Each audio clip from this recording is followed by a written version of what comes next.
Celui qui nous a créés à son image et à sa ressemblance. Le Dieu qui nous connaissait et qui nous avait aimés bien avant que le monde ne soit créé. Et nous sommes la manifestation de ton amour, Seigneur. Quand les anges étaient tombés au départ, cela ne t'a même pas bougé de ton trône.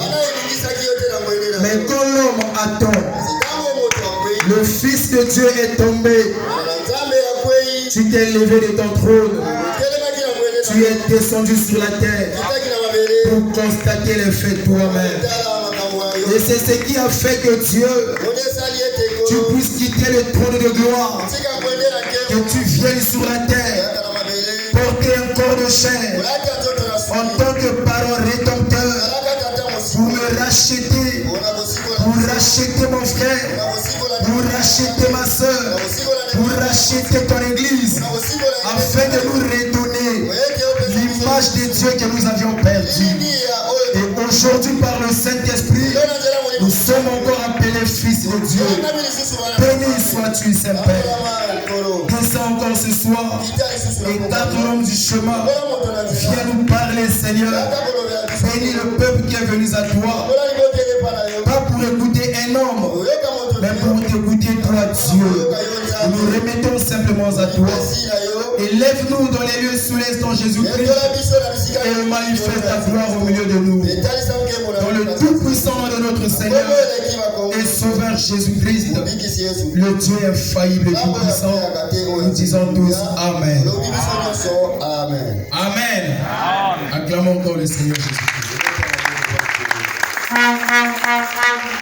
Sans plus tarder, nous allons prendre le Bible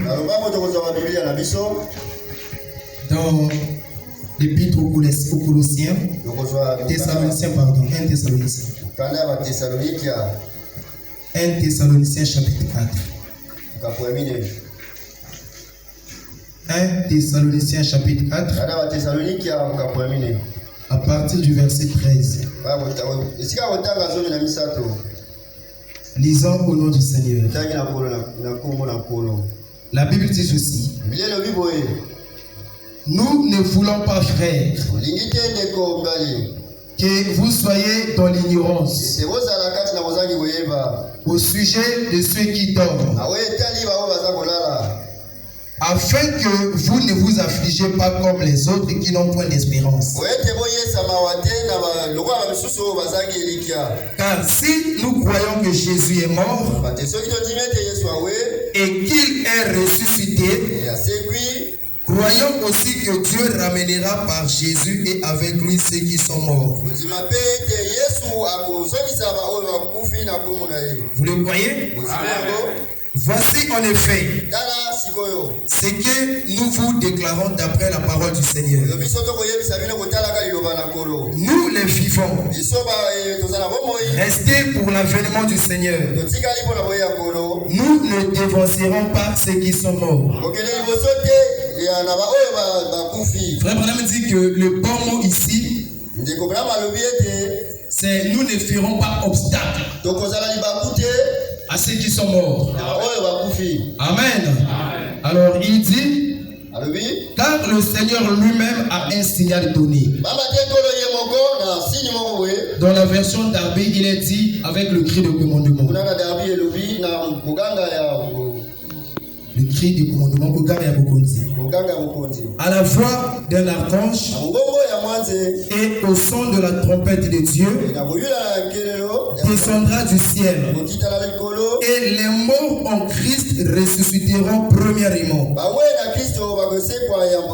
Ensuite nous les vivants, ils seront restés, nous serons tous ensemble enlevés avec eux sur des nuées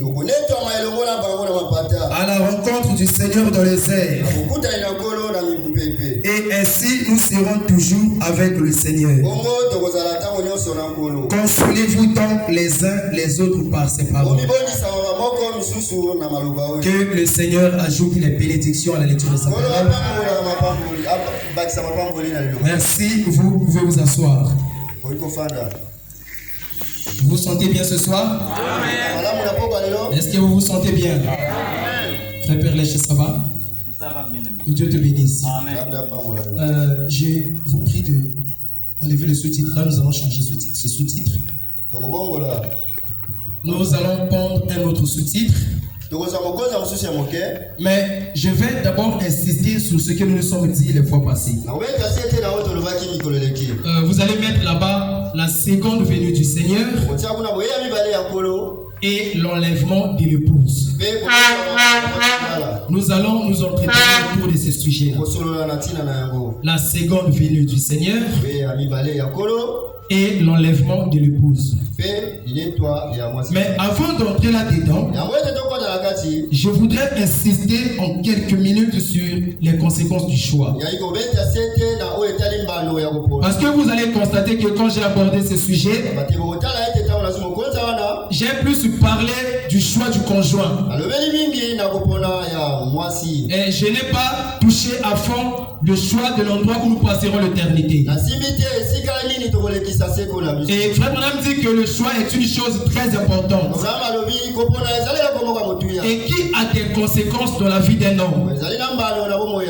Et nous avons vu avec vous que si le monde est ce qu'il est aujourd'hui, c'est parce que le premier couple sur la terre avait fait un mauvais choix.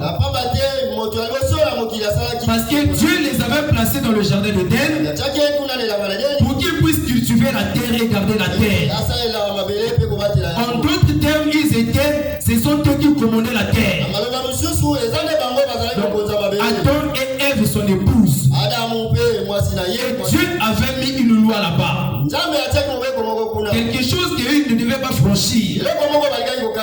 Sous peine de mort.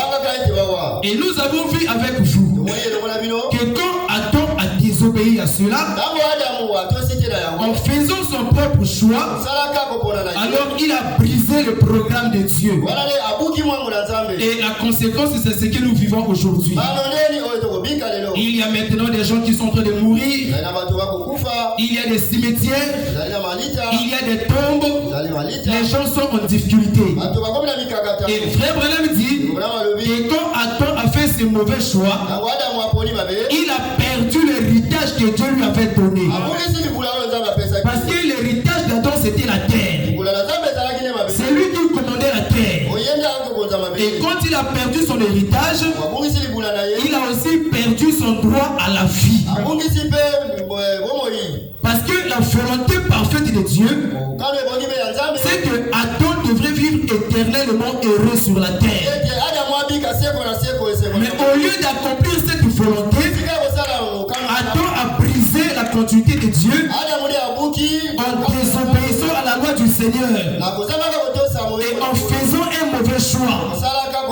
Et Frère Branham dit, Dieu les a chassés du jardin d'Éden. Parce que c'est là-bas que Dieu les avait placés. Et dans le jardin d'Éden, Dieu avait aussi placé un arbre. C'était l'arbre de vie. Et cet arbre-là représentait un homme.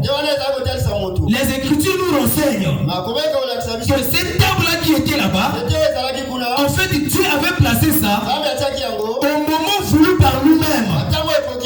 Il devait ordonner à Adam de manger les feuilles de cet arbre-là pour rappeler à Adam que sa jeunesse durerait à toujours. Mais avant que ce temps-là n'arrive, que Dieu ordonne à Adam de manger les feuilles de l'arbre de vie. Et je vous apprends que c'est le même arbre que nous allons rencontrer dans l'éternité. Le même arbre qui était dans le jardin de terre, c'est cet arbre-là que nous allons rencontrer dans l'éternité. Et Adam n'a pas obéi à cela. Il a fait un mauvais choix. Et nous avons vu que Dieu les a chassés du jardin de terre. Pourquoi Dieu les a chassés? Parce que dans cette condition-là, si Adam avait osé manger les feuilles de l'arbre de vie, Adam devait vivre éternellement sur la terre, mais dans le péché. Voilà pourquoi Dieu les a chassés de l'Éden. Et il a mis à la porte de l'Orient des chérubins protecteurs pour garder le chemin de l'arbre de vie. Et frère me dit, à compter de ce moment-là, dès ce moment-là, Adam commençait à errer sur la terre. Donc, il a perdu son héritage. Et voilà la conséquence qu'Adam a eue. Et c'est ce qui nous arrive aussi. La citation que je vais lire la fois passée, Frère Branham dit de la prédication, c'est par la foi que Moïse, au paragraphe 31, il dit là-bas, il dit, il se peut que ce matin, il y a des hommes et des femmes assis ici qui feront un choix final. Vous êtes aujourd'hui ce que vous êtes parce qu'il y a plusieurs années, vous avez choisi d'être ce que vous êtes maintenant. Donc, frère, me dit que ta condition actuelle, ce n'est pas le sorcier, ce n'est pas quelqu'un qui en veut à ta vie, c'est ton propre choix à toi que tu as eu à faire il y a quelques années. Donc, ta condition maintenant n'accuse personne, c'est ton propre choix à toi. Est-ce que vous êtes avec moi? Et ce que vous choisirez maintenant déterminera ce que vous serez dans 5 ans. Est-ce que vous êtes en train de suivre? Donc, il dit que ce que vous allez choisir maintenant va déterminer ce que vous allez être dans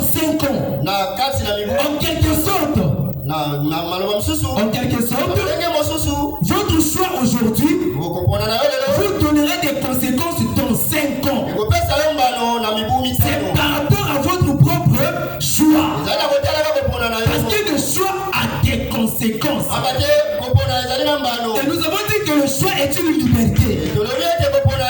Dieu a donné cette possibilité-là à tout le monde de choisir sans exception. Parce que la vie est faite de choix. Quel envers ou pas, tu as un choix à faire. Même tel que tu es venu ici ce soir, c'est un choix. Tu pouvais soit te choisir de rester à la maison, soit te choisir de venir ici. Donc en toute chose, il y a le choix de l'homme qui intervient. Est-ce que vous êtes avec moi? Il continue pour dire, dans 5 ans, vous pouvez devenir un chrétien de renom. Ou dans 5 ans, non de renom, mon Christ, ou dans 5 ans, vous pouvez être en enfer pour avoir pris une mauvaise décision. Donc, aller au ciel, c'était un choix. Aller en enfer aussi, c'était un choix. Ça veut dire que c'est pas quelqu'un d'autre, c'est toi.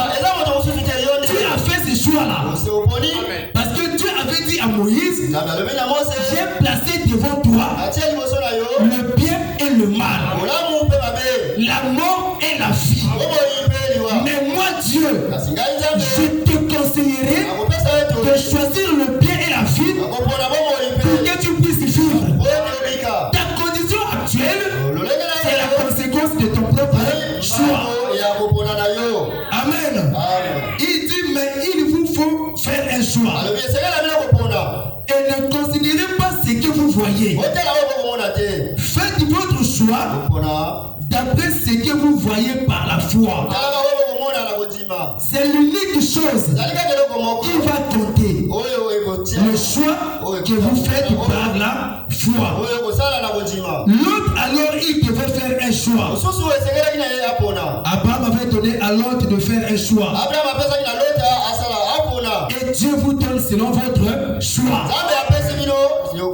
Donc le choix est quelque chose de capital. Et le tabernacle. Avant de clôturer cette exhortation, je voudrais vous conseiller que le moment venu de faire un choix fondamental, c'est-à-dire le choix qui va déterminer votre destinée éternelle, ne faites pas agir votre intellect. Ne choisissez pas par vous-même. Ne cherchez pas les conseils des gens. Il y a un meilleur conseiller que tu pourras consulter à genoux dans la prière. Et ce conseiller-là, c'est Dieu. Parce que quand tu cherches la volonté de Dieu, quand tu demandes le conseil à Dieu, la Bible dit quelque part, dans les livres des psaumes, il dit que le conseil et le succès m'appartiennent. Donc le véritable conseiller, c'est pas le frère qui est à côté de toi. C'est quelqu'un, il peut faillir par les sentiments qu'il a pu voir. Mais quand tu demandes à Dieu, tu te montreras le véritable choix à faire. Et quel est le choix fondamental? C'est le choix d'un partenaire de la vie et le choix de l'endroit où tu dois passer dans l'éternité. Pour ces deux choix-là, faites confiance à Dieu. Jeunes frères, jeunes sœurs, quand le moment sera venu pour vous de rentrer dans la vie de fréquentation, cherchez la volonté de Dieu. Il faudrait que Dieu vous parle de la personne que vous allez épouser. N'écoutez pas les conseils de maman d'abord. N'écoutez pas d'abord les conseils de papa. Cherchez d'abord la face de Dieu. Oui, le conseil de papa est important, mais c'est bien après. Le conseil de maman est important, mais c'est bien après. Le premier conseil qu'il faut chercher, c'est le conseil de Dieu. Parce que papa ou maman peut te montrer quelqu'un que lui aime.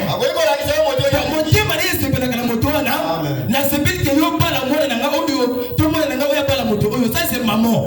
C'est pas toujours la volonté de Dieu. Je sais pas si je me fais comprendre. C'est quelque chose fondamental.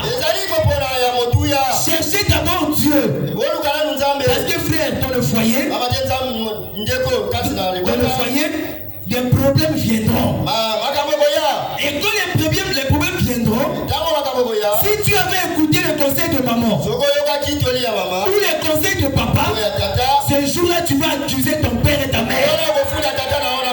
Si je souffre aujourd'hui, c'est parce que maman m'avait conseillé, parce que papa m'avait conseillé. Mais si c'est Dieu qui a parlé à ton cœur, quelles que soient les difficultés, tu vas continuer à persévérer. D'ailleurs, je voudrais vous apprendre que la chose que Dieu donne est la meilleure chose qui soit.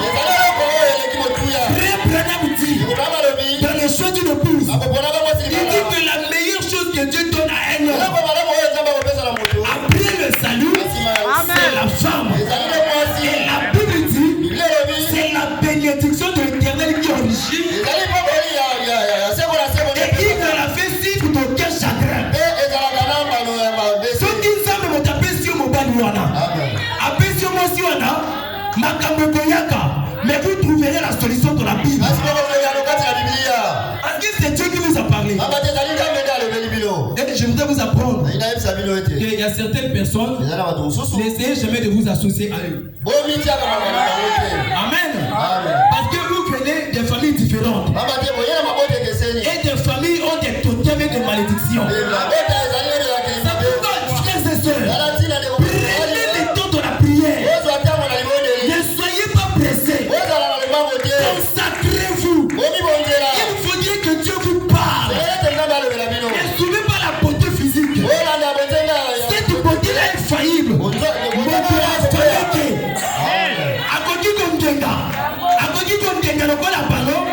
Arrivera un temps, tu ne verras plus ces choses-là. Je suis marié, c'est la vérité. Et ça va nous pas battre.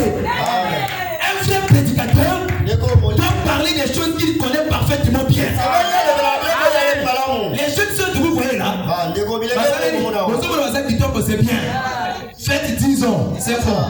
Le commande à Cotonnier. Le tout cas Ndunda Ndunda. Ndunda. Bien qu'on y ait pour tout. Vous prenez qui Ndunda? Là il y a Tinakio. C'est ça le problème. C'est là où on accuse des gens. C'est là où des faux frères se cachent derrière des faux feux. C'était un faux feu. Païen. Je dis bien païen. C'est un faux feu. Qui t'avait envoyé là-bas? C'était ton choix. Tu dois porter les conséquences de ton choix. Faux feu veut dire quoi? Même si c'est faux, mais c'est toujours un faux. Vous vous séparez, vous êtes des divorcés. Faux feu ou bon feu ou bien feu. Vous vous séparez, vous êtes des divorcés. Vous n'avez pas le droit de vous remarier. Faites attention, Église. C'est un choix fondamental. Cherchez la volonté de Dieu. Il faudrait que le ciel parle. Vous voyez le cas de Marie et Joseph. Ce mariage qui était venu de Dieu. Quand Marie est tombée enceinte, par la vertu du Saint-Esprit, Frère Branham dit que cette chose-là, depuis que Dieu avait créé le monde, cette chose-là n'est jamais arrivée sur la terre. On n'a jamais écouté une vierge a eu à concevoir. Mais Joseph aimait Marie. Il connaissait la vie de Marie. Il savait que Marie n'a pas une vie nyoka. Est-ce que vous écoutez ça? Vous qui cherchez quand vous fréquentez, vivez bien. Si vous vivez mal, les frères qui sont ici sont capricieux. Quand tu vis mal, qui va te fréquenter?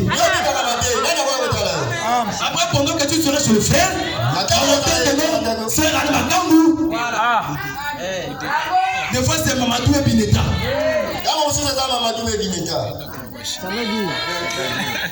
Tu vis mal, qui va te fréquenter? Okotuna. Oteli, Okimi église. Et tu vas chercher à jeter l'anathème sur l'église. Oh, ma frère, mais si à Brazza les soeurs vivent bien, toi tu vis mal, on va te prendre pour toi. C'est païenne. On va te prendre une mauvaise vie. Même dans le quartier, on sait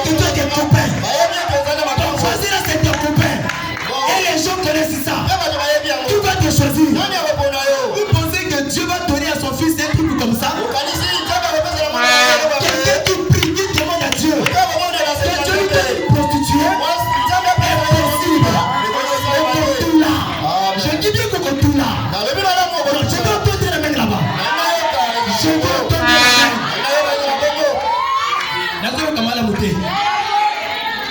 Un amen, on ponctue la parole par là. C'est pas comme ça. Ça n'est pas amen.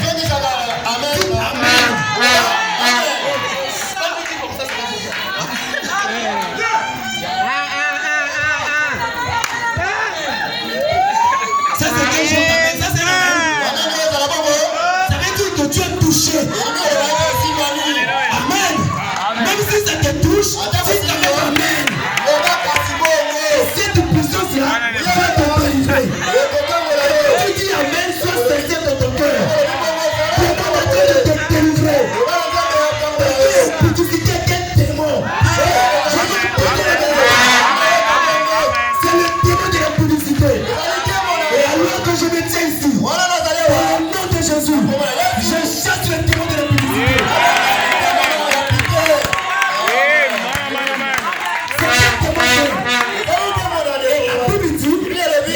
Qui n'iront pas au ciel. Il y a peu de mal à bien vivre.